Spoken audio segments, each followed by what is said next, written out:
कल जब मैं मुंबई साइबर क्राइम में अपना केस रजिस्टर करवा रही थी तो मैं सुबह 10:30 बजे से रात के 6:30 बजे तक वहां थी।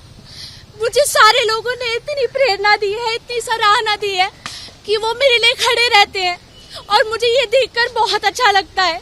लेकिन ये देखकर मेरा दिल भी बहुत दुखता है कि एक औरत को इस समाज में कितना कुछ सहना पड़ता है।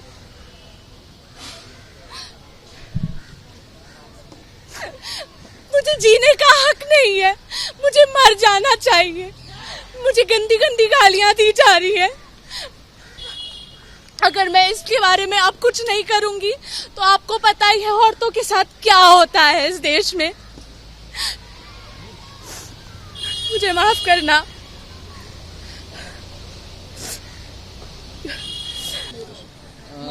मॅडम, फेसबुक असेल किंवा इंस्टाग्राम असेल या ठिकाणी आपले जे फोटोज आहेत ते व्हायरल होत आहेत मोठ्या प्रमाणात। एक सेकंड ना सर, मैं बस सबसे पहले ये कहना चाहूँगी, आप सब मेरे से पहले दिन से जुड़े हैं, उसके लिए आप सबका बहुत बहुत शुक्रिया। और आप सब ने मुझे बहुत ज़्यादा प्यार और सपोर्ट दिया है, उसके लिए मैं कभी कभी भूल नहीं सकती और कभी इतना जता भी नहीं पाऊंगी आप लोगों को। बट इसके साथ साथ पिछले कुछ दिनों से आप लोगों को पता है मेरे साथ गलत हो रहा है और उसके लिए मैं लगातार आवाज़ उठा रही हूँ ताकि लोगों को इससे भी प्रेरणा मिले।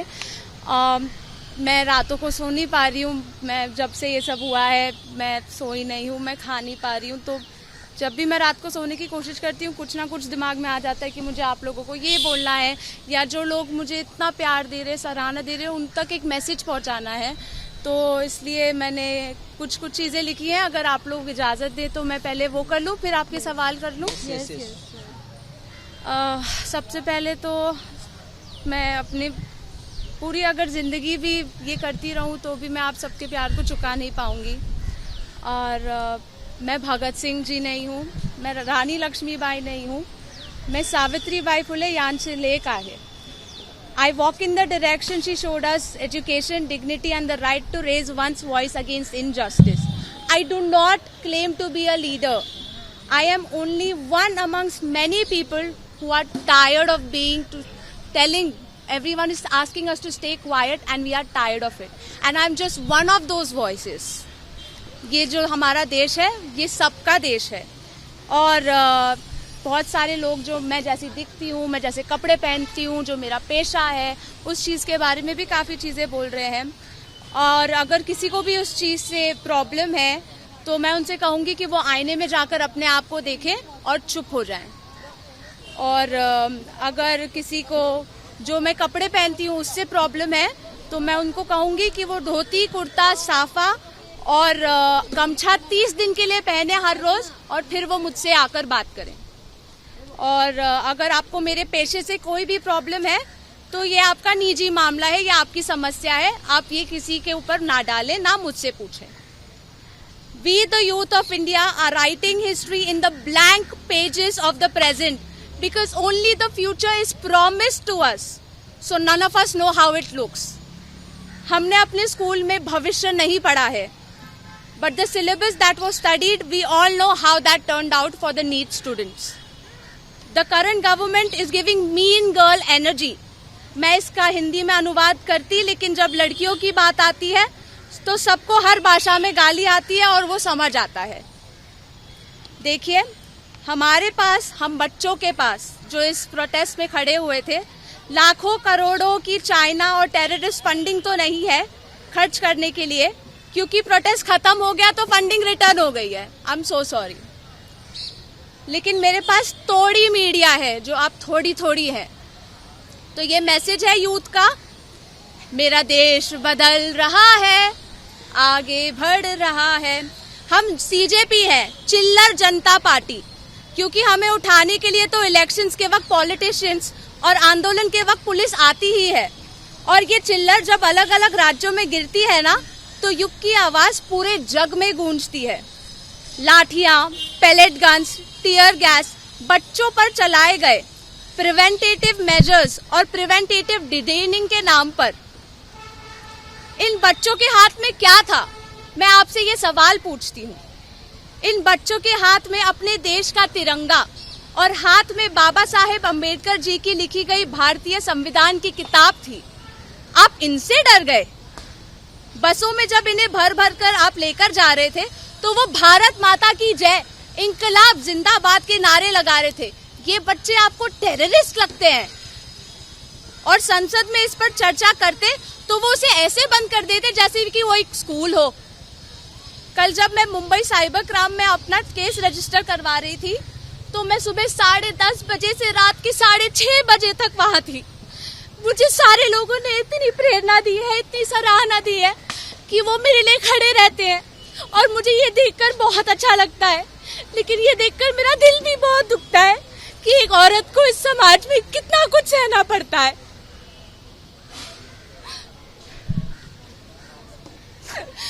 मुझे जीने का हक नहीं है, मुझे मर जाना चाहिए। मुझे गंदी गंदी गालियां दी जा रही है। अगर मैं इसके बारे में अब कुछ नहीं करूंगी तो आपको पता ही है औरतों के साथ क्या होता है इस देश में। मुझे माफ करना।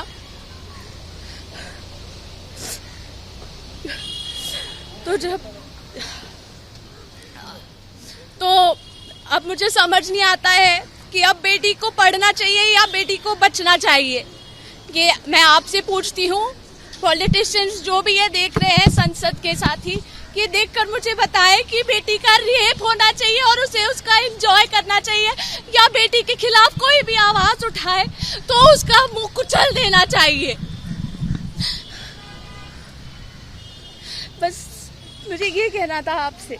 अभी आपके जो भी सवाल है आप मुझसे पूछ सकते हैं। आपने कंप्लेंट दाखिल की साइबर में, कितना टाइम लगा और कंप्लेंट दाखिल हुई क्या? जी, मैंने जैसे ही ये सब मेरे साथ शुरू हुआ, बहुत सारे लोग, बहुत सारी लड़कियां मुझे इंस्टाग्राम पर मैसेजेस सेंड करने लगी, स्क्रीनशॉट सेंड करने लगी, इस बारे में मुझे और सुझाव देने लगी कि मुझे क्या करना चाहिए।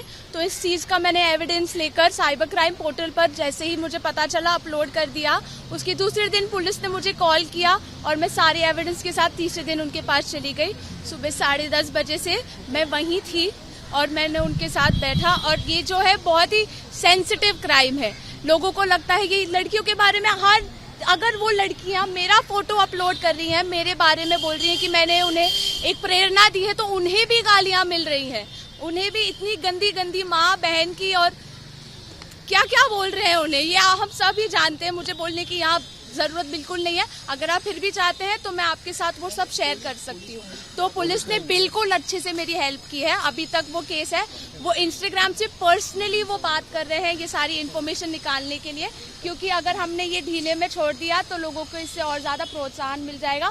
और हम ये केस एक मिसाल बनाएंगे उन सब के खिलाफ जो लगता है लड़कियों के खिलाफ, बच्चियों के खिलाफ कुछ भी बोले, और हम उसे सह लेंगे। ये पुलिस बहुत अपनी जद्दोजहद कर रही है इसे एक मिसाल बनाने के लिए। कहीं ना कहीं सोशल मीडिया पे सेंसरशिप कभी नहीं होता, जो हम लोग कहते हैं वो हम सोशल मीडिया पे करते हैं। तो कहीं ना कहीं इस सब के केस में जैसे आप फील कर रहे हैं, कहीं ना कहीं सेंसरशिप आने को लोग चाह रहे हैं, ऐसा लग रहा है आपको? बिल्कुल। हम सब लड़कियां आज भी मुझसे कह रही थी कि फर्स्ट ऑफ ऑल तो जिन्होंने भी ये सब किया है, मैंने उनके खिलाफ मामला दर्ज किया है। उन्हें पब्लिकली अपोलोजाइज करना चाहिए दुनिया की सारी औरतों से, क्योंकि वो अभी से नहीं कर रहे हैं ये सब। ये मिसोजिनी जो है हमारे अंदर, हर एक इंडिविजुअल के अंदर जो भी ये चाहता है, बहुत पहले से हो रही है। तो पब्लिकली अपोलोजाइज किया जाए और ये केस बहुत ही सीरियस है तो ये कोर्ट भी जाएगा।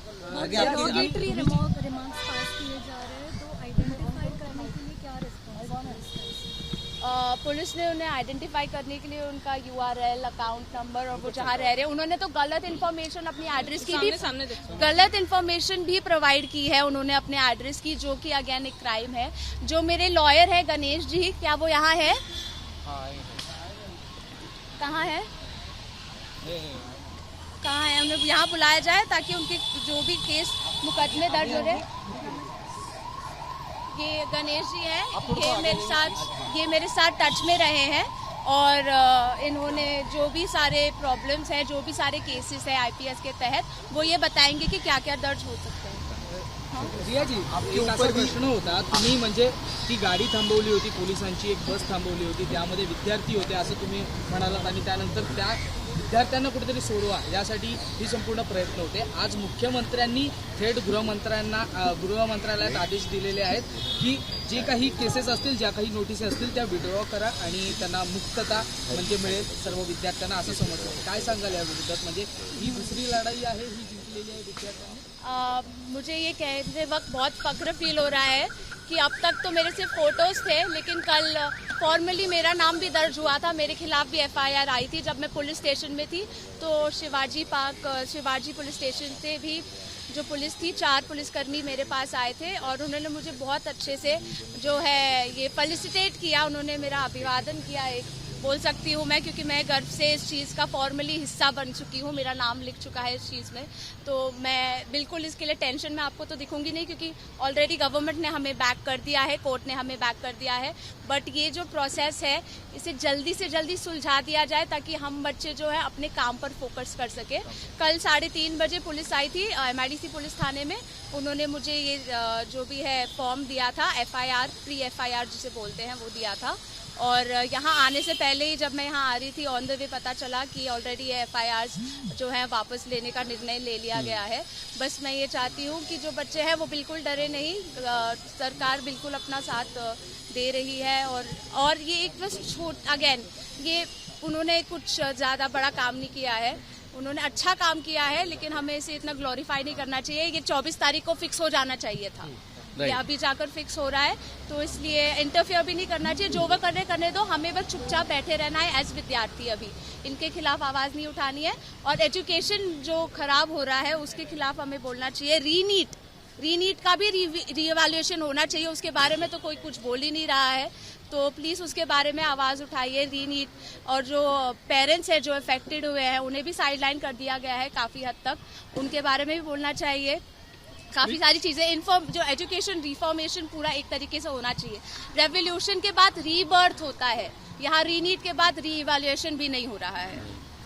रिया, एक अभी आज कंगना का असं म्हटलंय की या ज्या मुली या आंदोलनात सहभागी होत्या CJPचा, त्यांना जनरेशन गटर असं म्हटलंय आणि गटर छाप असा उल्लेख केलाय कंगना राणौत यांनी. या मुलींचा काही उपयोग नाही समाजासाठी असं त्यांनी थेट म्हटलंय. कसं बघताय? मैंने देखा है उनका बयान और मुझे अफसोस हो रहा है, क्योंकि जिस तरीके से वो बॉलीवुड माफिया के खिलाफ लड़ी थी, एजुकेशन और ये माफिया की, मुझे लगा कि वो बोलेंगे इसके खिलाफ भी, because hats off to her, जिस प्रेरणा और साहस के साथ उन्होंने बॉलीवुड माफिया के खिलाफ बोला था. मुझे बिल्कुल, मैं वेट ही कर रही थी कि प्लीज़ ये कुछ बोले. बट अगर वो मैं जानती हूँ कुछ बच्चे हैं ऐसे जिन्होंने अपने एनर्जी में आके गलत गालियाँ दी हैं, गंदे बयान किए हैं.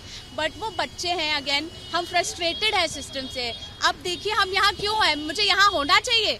मुझे मुंबई यूनिवर्सिटी में, मैं जो इंग्लिश लिटरेचर पढ़ने के लिए मैंने अभी अपना दाखिला लिया है, उन्होंने मुझे 2 हफ्ते से वापस कॉल भी नहीं किया है. एडमिशन फीस जो मुझे उन्होंने भेजा था भरने के लिए, वो एडमिशन फीस मैंने भरी ऑनलाइन, और फिर उसके बाद मुझे उन्होंने कंफर्मेशन भी नहीं भेजा है अभी तक कि मेरा एडमिशन हो चुका है. और अभी ये मंथ ये एडमिशन खत्म होने वाला है, तो मैं भी अभी इसमें भी बिजी हूँ, लेकिन पढ़ाई करने जाऊँ. मैं 2 हफ्ते उन्हें 6 नंबर्स है उनके ऑनलाइन, 6 नंबर्स पे मैंने उन्हें हर रोज कॉल किया है, 1 बजे से लेकर 3 बजे के बीच में और 10 बजे से लेकर 12 बजे के बीच में, लेकिन एक भी कॉल आंसर नहीं हुआ है. सारे कॉल्स बिजी आ रहे हैं या फिर अवैध आ रहे हैं. अब ये सिस्टम सिर्फ नीट का ही नहीं रहा, ये एजुकेशन का जो पूरा सिस्टम है, स्टूडेंट्स के जो एजुकेशन को ग्रांटेड ले रहे हैं लोग, क्योंकि उन्हें लगता है बच्चों के पास पावर नहीं है. जो जेनजी है उन्हें देखकर कंगना रनौत को उल्टी सी आती है.